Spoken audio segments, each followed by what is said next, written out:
Hello, स्वागत है आपका एचसी हार्डविक वोकेबलरी के सीरीज में वॉल्यूम 2 का लेसन 14 आज हम लोग करने वाले हैं।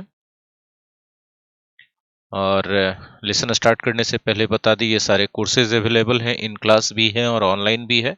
बाकी डिटेल्स के लिए आप इस नंबर पर मुझे कांटेक्ट कर सकते हैं। फेसबुक, यूट्यूब और टेलीग्राम का लिंक दिया हुआ है। सारे पीडीएफ के लिए आप टेलीग्राम चैनल को सब्सक्राइब कर लीजिए और सारे वीडियोस के लिए यूट्यूब चैनल और फेसबुक पेज को सब्सक्राइब कर लें और लाइक कर दें। चलिए शुरुआत करते हैं बिना ज्यादा समय गवाए हुए लेसन नंबर 14। मेरे दोस्तों, इससे पहले कि हम लेसन शुरू करें, हम आपको बताना चाहेंगे कि अगर ये वीडियो आपको अच्छा लगे और इससे आप कुछ सीखें तो अपने दोस्तों तक इसको शेयर करें, लाइक करें और अपनी प्रतिक्रिया कमेंट में जरूर दें। तो चलिए शुरुआत कर देते हैं और ये वादा चाहेंगे हम आपसे कि ये वीडियो आप शुरू से अंत तक पूरा देखेंगे, क्योंकि इसमें बहुत सारे इंटरेस्टिंग वर्ड्स और फ्रेजेस हम आपको सिखाने वाले हैं जो हाईली यूजफुल होने वाला है आपके हाई लेवल के एग्जाम सीजीएल और बैंक पीओ के लिए। हमारा पहला वर्ड है अकीन। अकीन हम लोग जानते हैं एक एडजेक्टिव है। अकीन का मतलब होता है के समान या के जैसा। ठीक है। यदि कोई खून के रिश्ते से भी जुड़ा हुआ है तो उसके लिए अकीन यूज करते हैं, जैसे the dog and fox are closely akin. कुत्ता और लोमड़ी दोनों पता है ना एक ही प्रजाति के होते हैं, तो वो ब्लड रिलेटेड बाय ब्लड है, तो वहां पर भी हम लोग अकीन यूज करते हैं। और जैसे बोलते हैं कि उसका उसका जो उसकी जो रुचियां हैं वो मेरे रुचियों के समान है, तो his interests are akin to my interest या माइन, जो भी बोले। तो ये अकीन टू किसके जैसा हो गया, अर्थ रख रहा है सिमिलर टू। Similar to. अब जब सिमिलर टू के अर्थ में बोलते हैं तो इसका मीनिंग, इसका सिनोनिम्स क्या होगा? अलाइक होगा, एनालॉगस होगा, होगा कि नहीं? रिजेंबलिंग होगा, सिमिलर होगा, सच लाइक होगा, कॉरेस्पॉन्डिंग होगा, डिट्टो होगा, लाइक होगा, मैचिंग भी हो सकता है और पैरेलल भी हो सकता है। बहुत बेसिक वर्ड है यकीन, ठीक है ना? या चलिए आगे बढ़ते हैं नेक्स्ट वर्ड की ओर। हमारा नेक्स्ट वर्ड है अप्रिसिएबल। ए बी एल अंत में लगा है तो एडजेक्टिव होगा। ठीक है, देखिए अप्रिसिएबल तभी यूज करते हैं जब कोई चीज इतना बड़ा रहे कि दिखाई पड़ जाए या उसको मेजर किया जा सके। ठीक है। अब जैसे दो पिक्चर्स आपने कभी कभी देखा होगा, कुछ पजल्स इस तरह से रहते हैं कि दो पिक्चर साइड बाय साइड दे देते हैं और पूछा जाता है कि इन दोनों पिक्चर्स में क्या डिफरेंस है, बताइए। ठीक है, तो वो डिफरेंसेस एप्रिसिएबल डिफरेंस है अगर आप उनको सहजता से देख पा रहे हैं तो। यानी कोई चीज एप्रिसिएबल है अगर आपको समझ में आ जाए या दिखाई पड़ जाए, ठीक है, तो एप्रिसिएबल है। ठीक है। और जब नहीं दिखाई पड़े, ना समझ में आए, तो इसका अपोजिट हो जाएगा सटल। ठीक है। Not easy to be noticed, और अप्रिसिएबल है तो इजी टू बी नोटिस्ड। ठीक है। तो अप्रिसिएबल, जैसे there doesn't seem to be any appreciable difference between this piece and that one. इस टुकड़े में और उस टुकड़े में कोई अप्रिसिएबल डिफरेंस नहीं दिख रहा है। मतलब अप्रिसिएबल डिफरेंस का मतलब क्लियर डिफरेंस, जो आप आसानी से देख करके समझ सकें कि ये डिफरेंस है। ठीक है। अब कोई चीज अप्रिसिएबल है तो आप आसानी से उसको पहचान पा रहे हैं, उसको महसूस कर पा रहे हैं, तो डिटेक्टेबल भी है। उसको आप आसानी से भांप पा रहे हैं तो डिसर्नेबल भी है।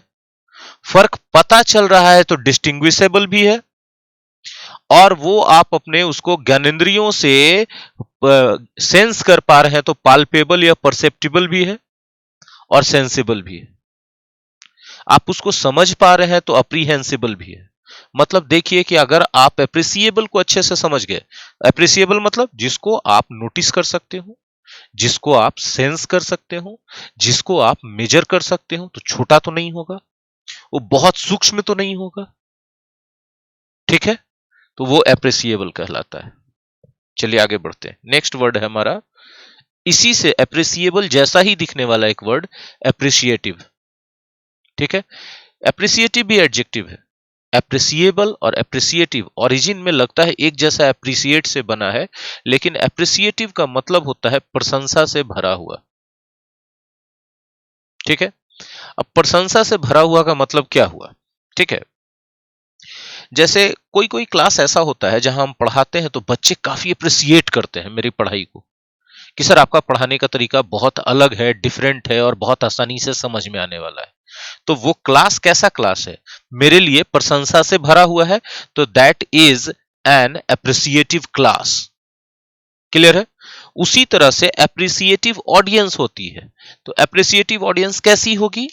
अगर कोई परफॉर्मर है, उस परफॉर्मर के परफॉर्मेंस को काफी तालियों से स्वागत किया जाए, काफी अच्छे वर्ड सीटियां बजे, खूब परफॉर्मेंस को मतलब प्रशंसा मिले, तो वो ऑडियंस क्या कहलाएगी? Appreciative audience. क्लियर है? अब कुछ कलाकार तो ऐसे होते हैं कि किसी भी ऑडियंस को एप्रिसिएटिव बना लेते हैं, अपना परफॉर्मेंस इतना तगड़ा रखते हैं, जैसे Kapil Sharma. Stand up comedian में कपिल शर्मा का कोई टक्कर नहीं है। ठीक है, वो जब भी स्टेज पे होते हैं तो ऑडियंस उनके लिए काफी अप्रिसिएटिव होती है। आई होप कि क्लियर है। अब इसका दूसरा मीनिंग होता है ग्रेटफुल। ग्रेटफुल होने का मतलब कि आप थैंकफुल हैं। ठीक है, आप थैंकफुल हैं उस आदमी का। ठीक है, जैसे कैसे हम बताएं इसको, एक छोटा सा उदाहरण बताते हैं। ठीक है, सपोज कि हम कोई परेशानी में हैं और हम किसी का आदमी के पास गए कि मेरे ये साथ परेशानी है, आप मेरी मदद कीजिए। अगर वो हमारी मदद कर देता है तो मेरे मन में उसके लिए थैंक यू का फीलिंग आता है कि नहीं? तो हम एप्रिसिएटिव है। ठीक है, I am appreciative of his kindness to me. मेरे प्रति उसकी जो दयालुता है उसके लिए हम आभारी हैं। तो मतलब जब आप एप्रिसिएटिव होते हैं तो जाहिर सी बात है कि आपके मन में उसके लिए प्रशंसा आएगी, और ऐसा काम कर दिया है कि आपका उससे फायदा हो जाए, तो सिर्फ प्रशंसा नहीं होगा, आपके मन में उसके लिए एक धन्यवाद भी आएगा, तो आप ग्रेटफुल भी होंगे। क्लियर है? तो मेन रूप से दो बातें होती है जब आप एप्रिसिएटिव होते हैं। तो एक तो आपके मन में आभार आता है किसी के लिए कि भैया थैंक यू, मन में आ रहा है आपके, तो आप उसके लिए अप्रिसिएटिव हैं। और एक आता है कि बड़ा अच्छा काम किया, प्रशंसा आता है, तो भी आप अप्रिसिएटिव हैं। अब आप बताइए, जब हमने आपको बोला तो आप अपने आप समझ गए होंगे कि ग्रेटफुल इसका एक साइनोनिम्स होगा, और ग्रेटफुल होगा तो ऑब्लाइज्ड भी होगा, थैंकफुल भी होगा, है ना? और जब आप किसी के काम को पसंद करते हैं कि बड़ा अच्छा काम कर रहा है, अप्रिसिएटिव इस मामले में होते हैं, तो आप ग्लैड होते हैं उसके काम को देख के, हैप्पी होते हैं, सेटिस्फाइड होते हैं, प्लीज्ड होते हैं। ये सब भी इसके सिनोनिम्स हो जाएंगे। ठीक है, जैसे अगर एक बार ऐसा हुआ था मेरे साथ, ठीक है, कि मैं कहीं से आ रहा था नवादा तरफ से, और मेरी बाइक अचानक से पंक्चर हो गई, और संजोग से मेरे पॉकेट में पैसा भी नहीं था। वहां पर एक बकरा चोरसुआ एक छोटा सा गांव है, वहां पे एक टायर पंक्चर बनाने वाला लड़का था। मैंने उसको बोला कि पैसे नहीं है, बना दोगे? उसने बोला हाँ सर बना देंगे। ठीक है, तो बड़ा मैं अप्रिसिएटिव था, उसके लिए आभारी था, क्योंकि अगर वो नहीं होता तो काफी दूर तक मुझे बाइक पैदल चला के लेके आना पड़ता। फिर बाद में मैंने उसे जाके पैसे दिए, थैंक यू बोला, और ठीक है, तो I was appreciative of his kindness to me. I hope कि क्लियर हो गया। फिर भी अगर कंफ्यूजन रहे तो आप कमेंट में पूछिएगा। चलिए, नेक्स्ट वर्ड है ऑस्पिशियस। ऑस्पिशियस, ओ यूएस है ना अंत में, तो इतना बार बोल चुके हैं कि अब तो याद हो गया होगा कि एडजेक्टिव होगा पार्ट्स ऑफ स्पीच वाइज। ठीक है, आप ये वर्ड बहुत हिंदी में अच्छे से जानते होंगे, शुभ या मांगलिक। ठीक है, शुभ या मांगलिक कब कहा जाता है? जब उम्मीद होती है कि भविष्य में ये चीज सक्सेसफुल होगा। कहते ना कि मेरे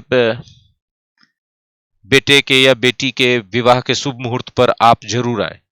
शुभ मुहूर्त क्यों? मुहूर्त का मतलब वो समय, और शुभ इसलिए क्योंकि उम्मीद किया जाता है कि उस समय में, उस मुहूर्त मतलब समय में अगर शादी करवाई जाए तो आगे चल के वो शादी सफल होगी, यानी सफल होने की संभावना है। तो ऑस्पिशियस का मतलब होता है शुभ। शुभ का मतलब होता है कि उसके भविष्य में सफल होने की संभावना है। अब आप समझ गए होंगे। यदि कोई नया साल शुरू हुआ है और शुरुआत में कुछ अच्छे संकेत मिल जाएं किसी को, तो बोलेगा this is an auspicious start of my year, new year. This is an auspicious start of my new year. मेरे नए वर्ष का बड़ा शुभ शुरुआत हुआ। शुभ मतलब अच्छा शुरुआत हुआ, यह संकेत देता है कि आगे साल अच्छा बीतेगा। अब बताइए, यदि शुभ शुरुआत हुआ है, अच्छा शुरुआत हुआ है, अच्छे संकेत मिले हैं, तो ऑस्पिशियस हम बोल रहे हैं। तो अच्छे संकेत मिले हैं तो हौसला बढ़ाने वाली बात है कि नहीं? एनकरेजिंग इसका साइनोनिम्स होगा कि नहीं? होगा ना? और फिर उम्मीदों से भरा हुआ होगा कि नहीं? होपफुल होगा कि नहीं? तो फिर आशाओं से भरा होगा कि नहीं? ऑप्टिमिस्टिक होगा कि नहीं? संभावनाओं से भरा है आगे बढ़ने के, तो प्रॉमिसिंग होगा कि नहीं? कितना इजी वे में रिलेट हो रहा है। अगर इन सब चीजों के लिए हम बोल रहे हैं, सब चीजें हो रही हैं, तो वो आपके लिए अनुकूल है कि नहीं, फेवरेबल है कि नहीं, और अगर ऐसा है तो उज्जवल है कि नहीं, ब्राइट है कि नहीं। कितना इजी वे में कनेक्ट हो गया साइनोनिम्स इतना सारा, है ना। तो वो चीज फिर फॉर्च्यूनेट फॉर्च्यूनेट या लकी है कि नहीं, वो चीज प्रॉस्पेरस होने की संभावना है कि नहीं, फलना फूलने की संभावना है कि नहीं, प्रॉस्पेरस है ना। आई होप ऑस्पिशियस भी क्लियर हो गया होगा। कोई बहुत ज्यादा बड़ा तीर मारने की जरूरत नहीं है, रॉकेट साइंस नहीं हो रहा है।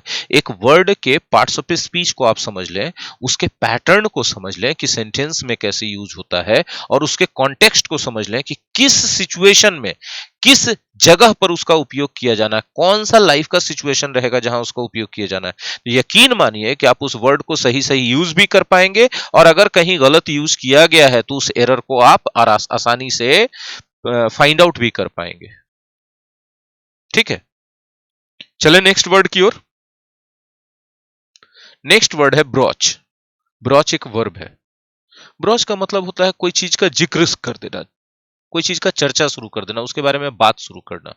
खास करके कोई ऐसे टॉपिक के बारे में, कोई ऐसी चीजों के बारे में जो थोड़ा सा कॉम्प्लिकेटेड हो, थोड़ा सा डिफिकल्ट हो। जैसे सपोज कि अगर हम किसी एजुकेशनल कंपनी में ज्वाइन करते हैं एज एन एजुकेटर या टीचर, ठीक है। उन लोगों ने सपोज कि हमको बोला कि आप इतने दिनों का डेमो दो, उसके बाद हम डिसाइड करेंगे कि हम आपको किस रेम्यूनरेशन पर हायर करेंगे। मैं तैयार हो गया, अब डेमो चल रहा है, 5 दिन हो गया, 10 दिन हो गया, 15 दिन हो गया, 20 दिन हो गया, तो मुझे लगेगा ना कि भैया पैसा का बात करना चाहिए। तो ये जो पैसा का बात करना चाहिए, इसमें थोड़ा सा हमको हेजिटेशन होगा, क्योंकि हम इंट्रोवर्ट हैं, हम उतना कंफर्टेबल नहीं होते पैसों की बात करने में। तो I don't know how I will brooch the subject of my remuneration. I don't know, मुझे नहीं पता है। हाउ आई विल ब्रॉच, मैं कैसे जिक्र निकालूं, मैं कैसे जिक्र छेड़ूंगा the subject of my remuneration, अपने रेम्यूनरेशन के मैटर को। ठीक है, आगे बढ़े। अब बचाइए, हाँ, जब आप ये कहना चाहते हैं कि जब आप ब्रॉच कर रहे हैं किसी मैटर को, तो जाहिर सी बात है शुरुआत कर रहे हैं, चर्चा का शुरुआत कर रहे हैं, तो आप उस चर्चा को रेज कर रहे हैं, उस पॉइंट को उठा रहे हैं, उस पॉइंट को मूट कर रहे हैं, उस पर डिस्कस कर रहे हैं, उस पॉइंट को पहली बार चर्चा, देखिए हमने क्या बोला, जिक्र छेड़ना, मतलब पहला बार बात हो रहा है, तो उस टॉपिक को आप इंट्रोड्यूस कर रहे हैं, उस टॉपिक को आप ब्रिंग अप कर रहे हैं। बात समझ में आ रही है। और एक और मीनिंग होता है किसी जगह पर छेद कर देना।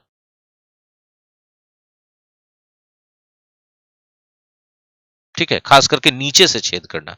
जैसे अगर आप समुद्र में गए हैं और आपने जहाज पर, पानी के जहाज पर यात्रा की है, तो आपने देखा होगा कि व्हेल मछलियां पानी के नीचे से आती हैं और ऊपर निकलती हैं।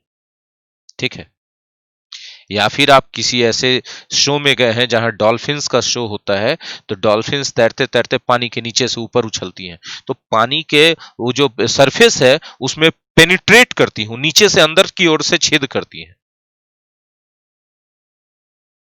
ठीक है, तो वो ब्रॉच करती हैं, उस तरह से पेनिट्रेट करती हैं। तो यहां एक एग्जांपल सेंटेंस दिया गया है, देखिए सेंटेंस को पढ़िए। द इमेंस व्हेल्स, इमेंस मतलब बहुत बड़ी बड़ी, whales broaching was a magnificent sight, मतलब जब मैं समुद्र में जा रहा था, मैंने देखा व्हेल्स को पानी के नीचे से ऊपर की ओर निकलते हुए, पानी को चीर करके। ये बड़ा मैग्निफिसेंट साइट था। ठीक है, तो ये जो फर्स्ट मीनिंग है इसमें लोग कम यूज करते हैं, सेकंड वाला ज्यादा। अब जाहिर सी बात है कि आप चूंकि तोड़ रहे हैं उस सरफेस को, तो ब्रेक कर रहे हैं, सतह पर आ रहे हैं तो सरफेस कर रहे हैं, आप उसमें छेद कर रहे हैं तो पेनिट्रेट या पियर्स कर रहे हैं, ये सारा सिनोनिम्स होगा। नेक्स्ट वर्ड है ब्राउज। इस वर्ड्स को कौन नहीं जानता होगा, ब्राउजर सब लोग जानते हैं। ब्राउजर में आप क्या करते हैं, ब्राउजर में आप सर्च करते हैं। ठीक है, आप इधर उधर जाते रहते हैं, सर्च करते रहते हैं। तो उसी तरह अगर आप टाइम बिता रहे हैं इधर उधर कुछ चीज देखते हुए, तो आप ब्राउज कर रहे हैं। जैसे बहुत बार हम लोग घूमने की जगहों पे जाते हैं, टूरिस्ट स्पॉट्स पे, तो कुछ खरीदना नहीं रहता है, लेकिन फिर भी टूरिस्ट स्पॉट पे, मार्केट में हम लोग निकल जाते हैं देखने के लिए कि क्या मिल रहा है। ठीक है, तो इधर उधर घूमते हुए हम लोग देखते हैं। Many people spend their evenings browsing in the market. Many people spend their evenings many people spend their evenings browsing in the market, right? और ब्राउज का एक मतलब होता है घास वगैरह खा के जिंदा रहना, जैसे मवेशी करते ना, काउज ब्राउजिंग इन फील्ड्स, है ना। ग्रेज भी कह सकते हैं, घास चढ़ना। ठीक है, नेक्स्ट, ब्राउज को हम लोग एक और अर्थ में यूज करते हैं, सरसरी निगाह पर कोई चीज पढ़ने के लिए। ठीक है, व्हेन आई हैव लीजर, जब मेरे पास खाली समय होता है, I enjoy browsing filmi magazines. When I have leisure, I enjoy browsing filmi magazines. Browsing through filmi magazines better होगा कहना। When I have leisure, I enjoy browsing through filmy magazines. जब मेरे पास खाली समय होता है तो मैं फिल्मी मैगजीन्स को सरसरी निगाह से देखना पसंद करता हूं, उसमें मुझे मजा आता है। जाहिर सी बात है, आप ब्राउज थ्रू कर रहे हैं तो आप गो थ्रू भी कर रहे हैं, क्योंकि गो थ्रू का भी मतलब होता है थॉरोली, सरसरी निगाह से पढ़ लेना। ग्लांस भी होता है एक नजर डाल लेना। ठीक है, स्किम सरसरी निगाह से देखना, ग्लिम्स, डिप, ये सब का वही अर्थ होता है। बाकी कंप्यूटर पर तो हम लोग जानते ही हैं, ब्राउज करने का मतलब होता है इंटरनेट पे सर्च करना, कोई चीज को पढ़ना। ठीक है, नेक्स्ट वर्ड है क्लैमरस। क्लैमरस, क्लैमरस का मतलब होता है शोरगुल वाला। यदि कोई चीज शोरगुल वाला है, काफी कोलाहल हो रहा है, वहां पे हल्ला हो रहा है, तब उसको क्लैमरस बोलेंगे। जैसे शहरों का माहौल क्या होता है, क्लैमरस होता है। I don't like the clamorous environment of cities and towns, and that's why I want to make a house in the countryside. ठीक है,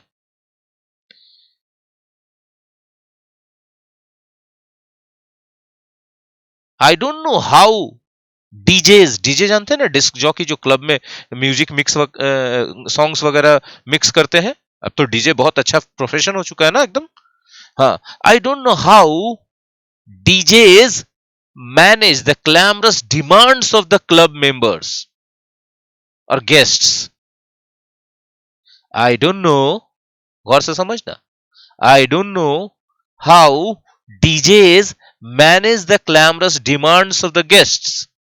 डीजे बुलाया जाता है शादी में भी, क्लब में भी होते हैं, तो जितने भी गेस्ट होते हैं सब हल्ला गुल्ला करते रहते हैं, डीजे वाले बाबू मेरा गाना बजा दो, सब मतलब सॉरी हम तो ऐसी गा दिए, हम बोल रहे थे कि सब लोग डीजे को कहते हैं मेरा गाना बजाओ, मेरा गाना बजाओ, सब एकदम चढ़ा रहता है डीजे पे। ठीक है, कैसे डीजे मैनेज करता है उस ग्लैमरस डिमांड को, I don't know really, it's really challenging.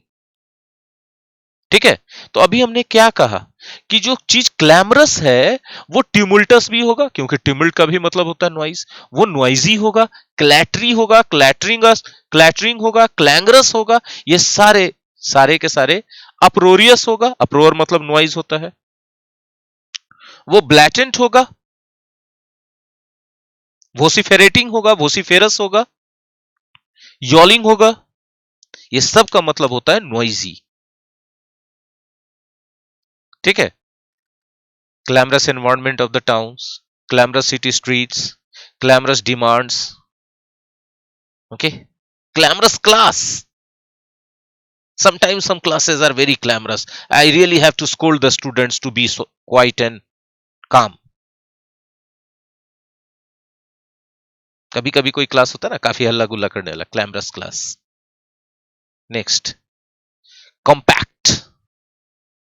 सब लोग जानता है कॉम्पैक्ट मतलब छोटा, इतना छोटा जिसको उठा के आसानी से आदमी कैरी कर सके। ठीक है, सीडी सुने ना, कॉम्पैक्ट डिस्क, छोटे साइज का डिस्क। कॉम्पैक्ट कैमरा, छोटे साइज का कैमरा जिसको आसानी से कैरी कर सकते हो। ठीक है। अब देखिए कॉम्पैक्ट का एक और मीनिंग में यूज होता है, कोई ऐसा चीज जिस पर बहुत प्रेशर डालें तो पर भी खराब ना हो। गद्दा देखें, कर्लॉन के गद्दे कॉम्पैक्ट फोम होता है उनमें। कॉम्पैक्ट फोम का मतलब इतना डेंस फोम उसमें लगाया जाता है कि आपके प्रेशर के कारण वो खराब नहीं होते, है ना। तो कर्लॉन के मैट्रेस जो होते हैं, कर्लॉन के मैट्रेस वो जल्दी खराब नहीं होते हैं क्योंकि उनमें जो फोम होता है वो कॉम्पैक्ट होता है। कॉम्पैक्ट फोम होने का मतलब वो बहुत डेंस होता है लेकिन हार्ड नहीं होता, ये भी सोच लो। अब वो कॉम्पैक्ट है, डेंस है, तो क्या होगा, फर्म होगा। हार्ड जैसा होगा, इसलिए सिनोनिम्स में लिखा गया, वो जल्दी खराब नहीं होगा, तो रिजिड है, सॉलिड है, अनयील्डिंग है। ठीक है ना। यदि कॉम्पैक्ट अरेंजमेंट है तो इसका मतलब है कि बहुत सटा सटा करके रखा गया चीजों को, बहुत कम स्पेस चीजों के बीच में है। ठीक है। अच्छा बताओ, मकान बनाने के लिए कौन सा जमीन अच्छा होगा, कॉम्पैक्ट सॉइल वाला ना। क्यों? क्योंकि कॉम्पैक्ट सॉइल वाला मिट्टी है तो उस मिट्टी का जरा सा आगे बढ़ गया। कॉम्पैक्ट सॉइल वाला मिट्टी है तो वो मिट्टी बहुत, क्या बोलते हैं, बोलते हैं ना कि बहुत चपा हुआ मिट्टी है, चपा हुआ। जैसे अभी सिंपल सा एक बात बताते हैं हम आपको। आप एक बैग लीजिए और उसमें बालू डालिए, बालू से भर देंगे। अब उसको थोड़ा प्रेस कीजिए, जगह बनेगा, और उसमें बालू डालिए, फिर प्रेस कीजिए। इस तरह से प्रेस कर करके जब बालू डालते हैं तो कॉम्पैक्ट सैंड हो गया वो, ए बैग ऑफ कॉम्पैक्ट सैंड, जिसको ठूस ठूस करके भरना कहते हैं। तो कॉम्पैक्ट सॉइल उसी तरह से होता है। बोले सर कॉम्पैक्ट सॉइल का क्या मतलब हो जाएगा उस तरह से? तो भैया जब जमीन में मिट्टी जो है पूरा डेंस तरीके से है एकदम, तो कॉम्पैक्ट सॉइल है वो, जो किसी भी बिल्डिंग के फाउंडेशन के लिए बहुत अच्छा होगा। ठीक है। जब हम लोग कोई चीज जैसे छत वगैरह वो करते हैं ना, ढालते हैं ना, तो हम लोग कंक्रीट को कॉम्पैक्ट करके डालते हैं। वाइब्रेटर मशीन रहता है जिससे पूरा कॉम्पैक्ट कर देते हैं कंक्रीट को एकदम, कि पूरा एकदम अच्छे से बैठ जाए। क्लियर है। तो कॉम्पैक्ट है तो समझिए क्या है, क्राउडेड है, पूरा एकदम सटा सटा हुआ है, डेंस है, जैम पैक्ड है।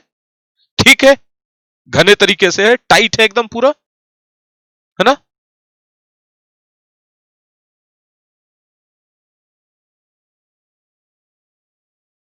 अब कोई प्रोज के बारे में बोला गया कि कॉम्पैक्ट प्रोज है, तो इसका मतलब क्या होता है कि वो प्रोज जब लिखा गया, वो जब राइटअप लिखा गया, तो उसमें काफी राइटर ने सोच समझ के शब्दों का उपयोग किया है कि फालतू वर्ड एकदम ना यूज हो,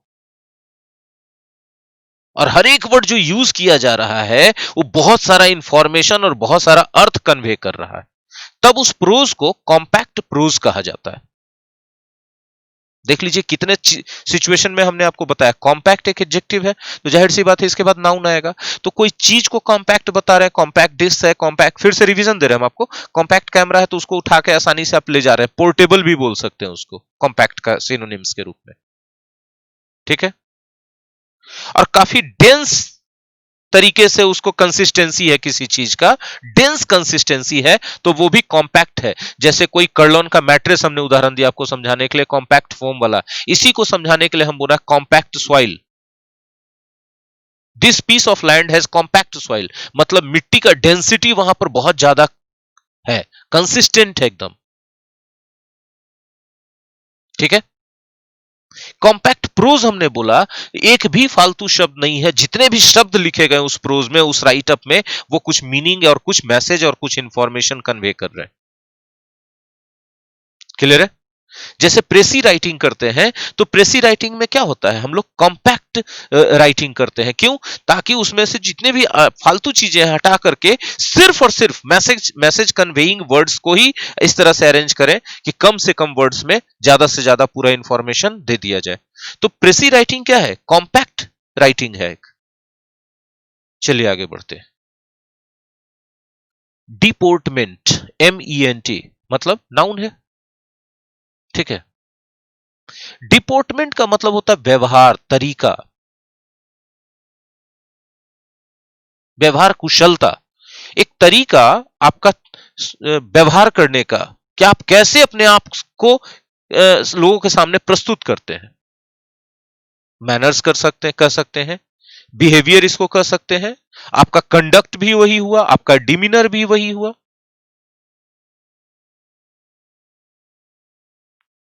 यहां पे एक सेंटेंस दिया गया है, सेंटेंस मुझे बहुत अच्छा लगा था। मैंने मेरियम वेबस्टर डिक्शनरी से सेंटेंस निकाला था कि हर डिपोर्टमेंट उसका व्यवहार किस समय, during the bitter divorce. Bitter divorce क्यों बोला गया? क्योंकि देखिए, हस्बैंड वाइफ है, यदि रिश्ता नहीं चल रहा है तो डिवोर्स होता है, इस कॉमन बात है। लेकिन कभी कभी रिश्ता बहुत गंदा हो जाता है डिवोर्स होने से पहले। इतना गंदा हो जाता है कि डिवोर्स भी बहुत गंदे तरीके से होता है।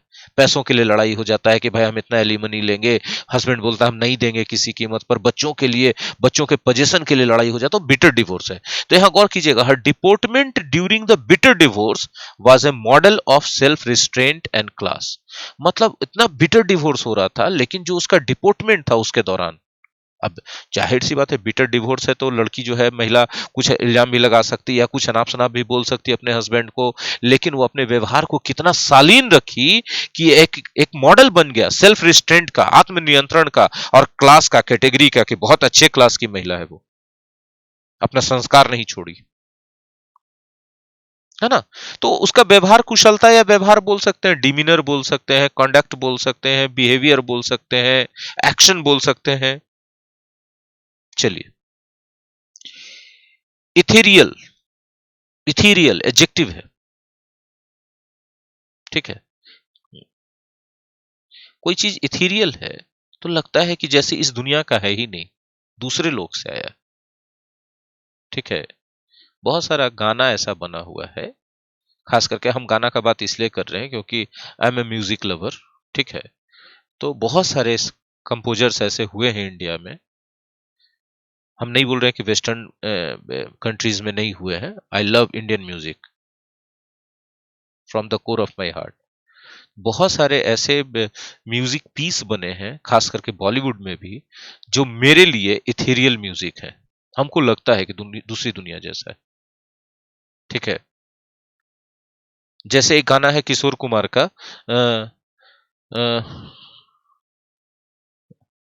मेरे नैना सावन भादो, सुन के देखना, तुमको भी एहसास आ जाएगा कि it is an ethereal piece of music. पारालौकिक है ये, ऐसा कैसे हो सकता है, ठीक है।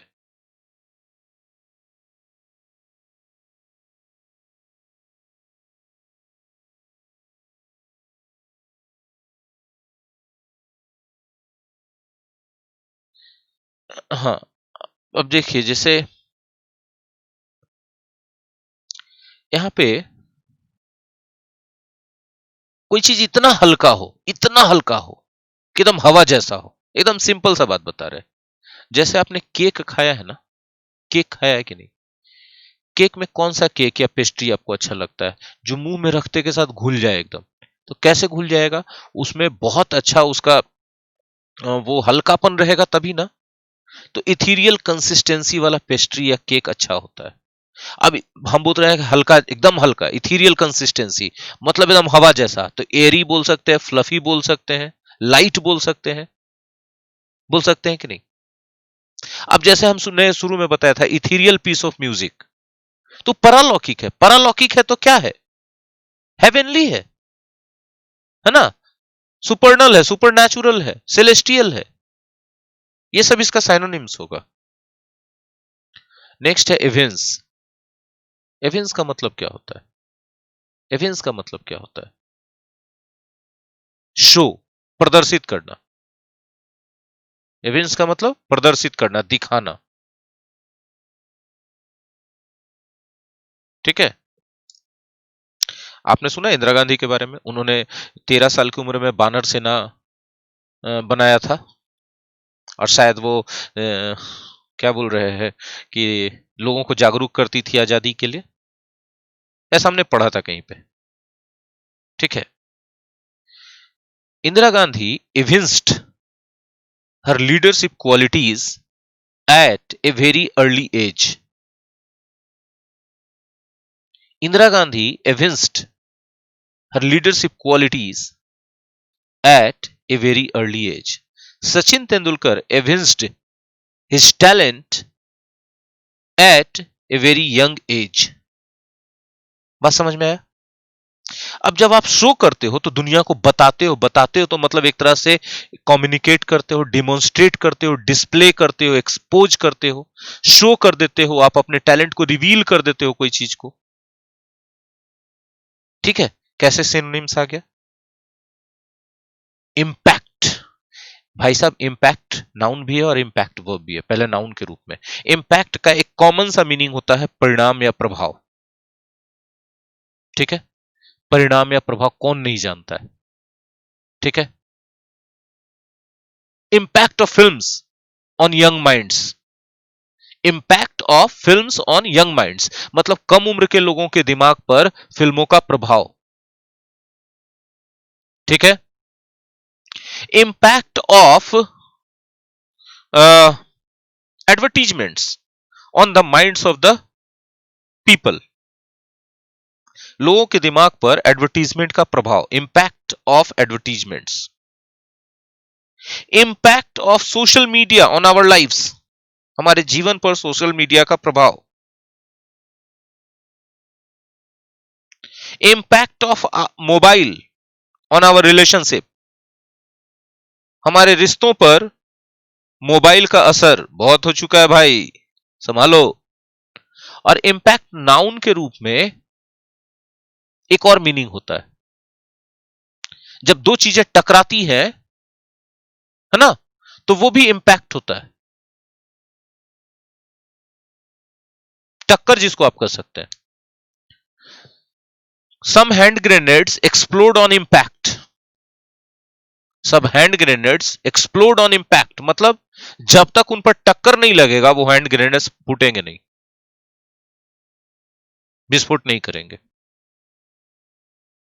ठीक है, अब जब देखो यहां पर जो पहला मीनिंग हमने बताया था इंपैक्ट मतलब प्रभाव, अब सोचो इसका क्या सिनोनिम्स हो सकता है। प्रभाव के अंत में इफेक्ट जानते हो जाएगा, इन्फ्लुएंस हो जाएगा, होगा कि नहीं? और जब हम टक्कर बोल रहे हैं, टक्कर हमने एग्जांपल बोला ना कि some hand grenades explode on impact, टक्कर होने पर ही वो एक्सप्लोड करते हैं, विस्फोट करते हैं। तो टक्कर के अर्थ में क्या हो जाएगा? कॉलिजन होगा कि नहीं होगा? होगा ना। स्ट्राइक होगा कि नहीं होगा? शॉक होगा कि नहीं होगा? क्रैश भी होगा। ये सारे सिनोनिम्स होंगे। चलो बढ़ो नेक्स्ट। इनफर्मिटी, इनफर्मिटी का मतलब होता है कमजोरी। सिंपल सा वर्ड है, कोई बहुत रॉकेट साइंस वाला वर्ड नहीं। कमजोरी मतलब वीकनेस, कोई लंबे समय तक बीमार रह गया या फिर बुढ़ापा आ गया तो वीकनेस आ जाता है ना शरीर में, वही इनफर्मिटी कहलाता है। ठीक है,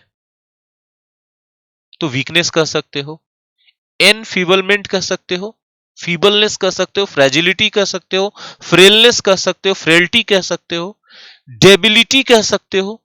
अब कमजोरी है तो न कोमलता है, डेलिकेसी भी कह सकते हो। ये सारे ये सारे वर्ड इनफर्मिटी के सिनोनिम्स होंगे। इनफर्मिटी नाउन है और काउंटेबल नाउन है। इनफर्मिटीज प्लूरल भी बनाया जाता है इसका। इंस्ट्रूमेंटल, जो इंस्ट्रूमेंट से बज रहा हो इंस्ट्रूमेंटल है। इंस्ट्रूमेंटल म्यूजिक सुना है? जो बहुत सारे ऐसे गाने सुने होंगे जिसमें सिंगर का आवाज नहीं रहता है, सिर्फ म्यूजिकल इंस्ट्रूमेंट ही बज रहे होते हैं, उसको इंस्ट्रूमेंटल म्यूजिक कहते हैं। और इंस्ट्रूमेंटल का मतलब होता है कोई चीज में हेल्पफुल।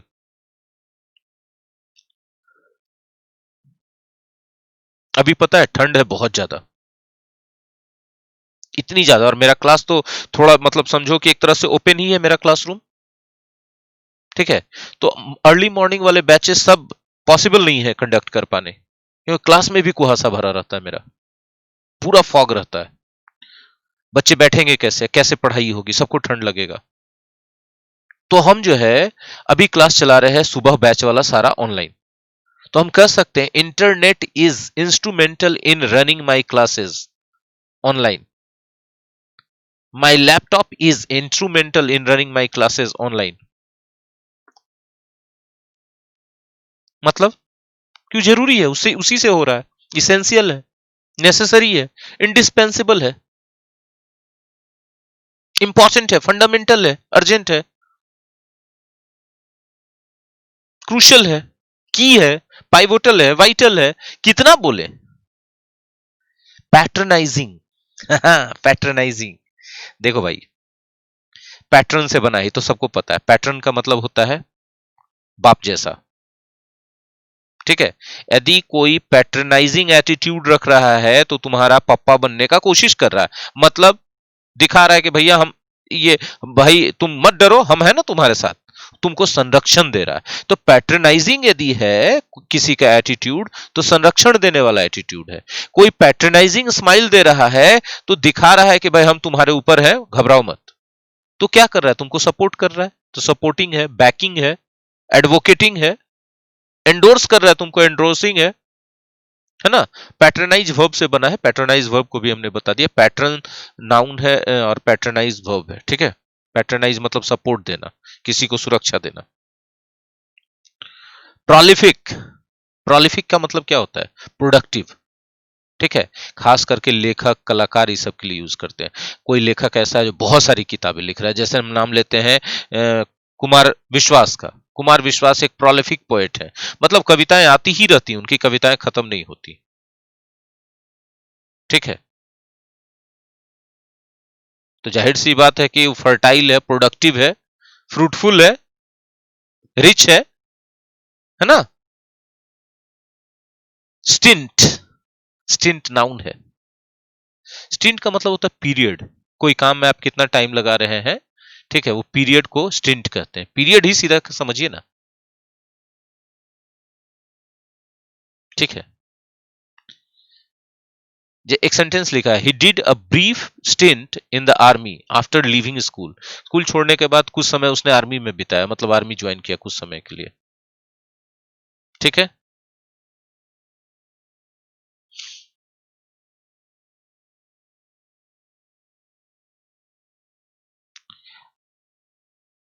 टेन्योर भी कह सकते हैं इसको, टर्म भी कह सकते हैं इसको, पीरियड भी कह सकते हैं।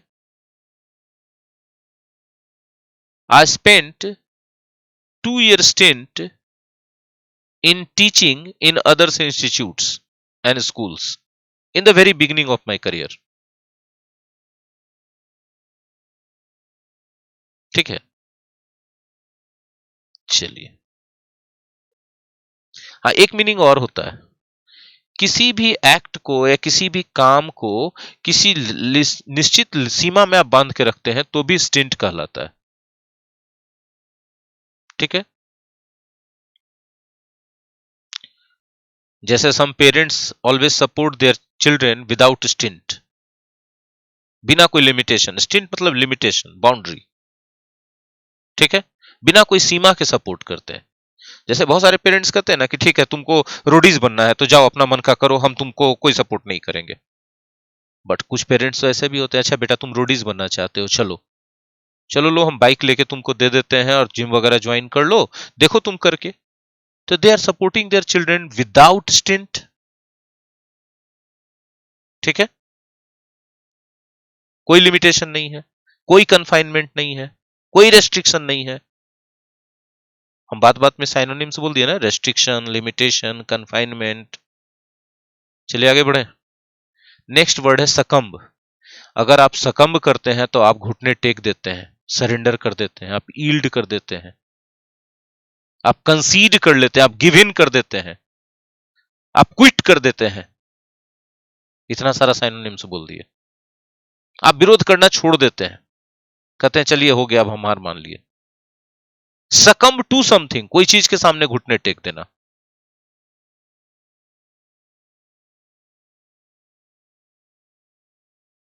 Tough people never succumb to the situations.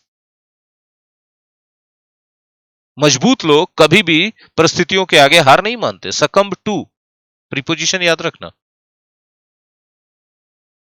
Uniform दो तरीके से यूज किया जाता है। यूनिफॉर्म तो एक हम लोग जो पहनते हैं, स्कूल यूनिफॉर्म, पुलिस यूनिफॉर्म, है ना, अपने ड्यूटी का यूनिफॉर्म। एक यूनिफॉर्म एडजेक्टिव के रूप में, एक जैसा, ठीक है। एक जैसा है तो इनवेरिएंट है, इवन है ना। अनवेरिंग है, अनवेवरिंग है, बदल नहीं रहा है, ठीक है, हर परिस्थिति में एक जैसा रह रहा है।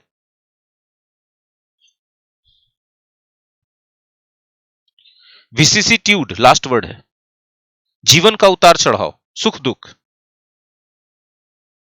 अभी सकम लाए थे ना, दोनों को मिलाकर बनाते हैं sentence. Strong people never succumb to the vicissitudes of life. खास करके दुख के लिए यूज करते हैं, लेकिन जीवन को उतार चढ़ाव तभी बोलते हैं जब दुख वाला परिस्थिति आता है। Strong people never succumb to the vicissitudes of life. स्ट्रॉन्ग लोग कभी भी जीवन के उतार चढ़ाव के आगे घुटने नहीं टेकते। अच्छा लगा हो तो लाइक शेयर तो बनता है, इतना बोलेंगे।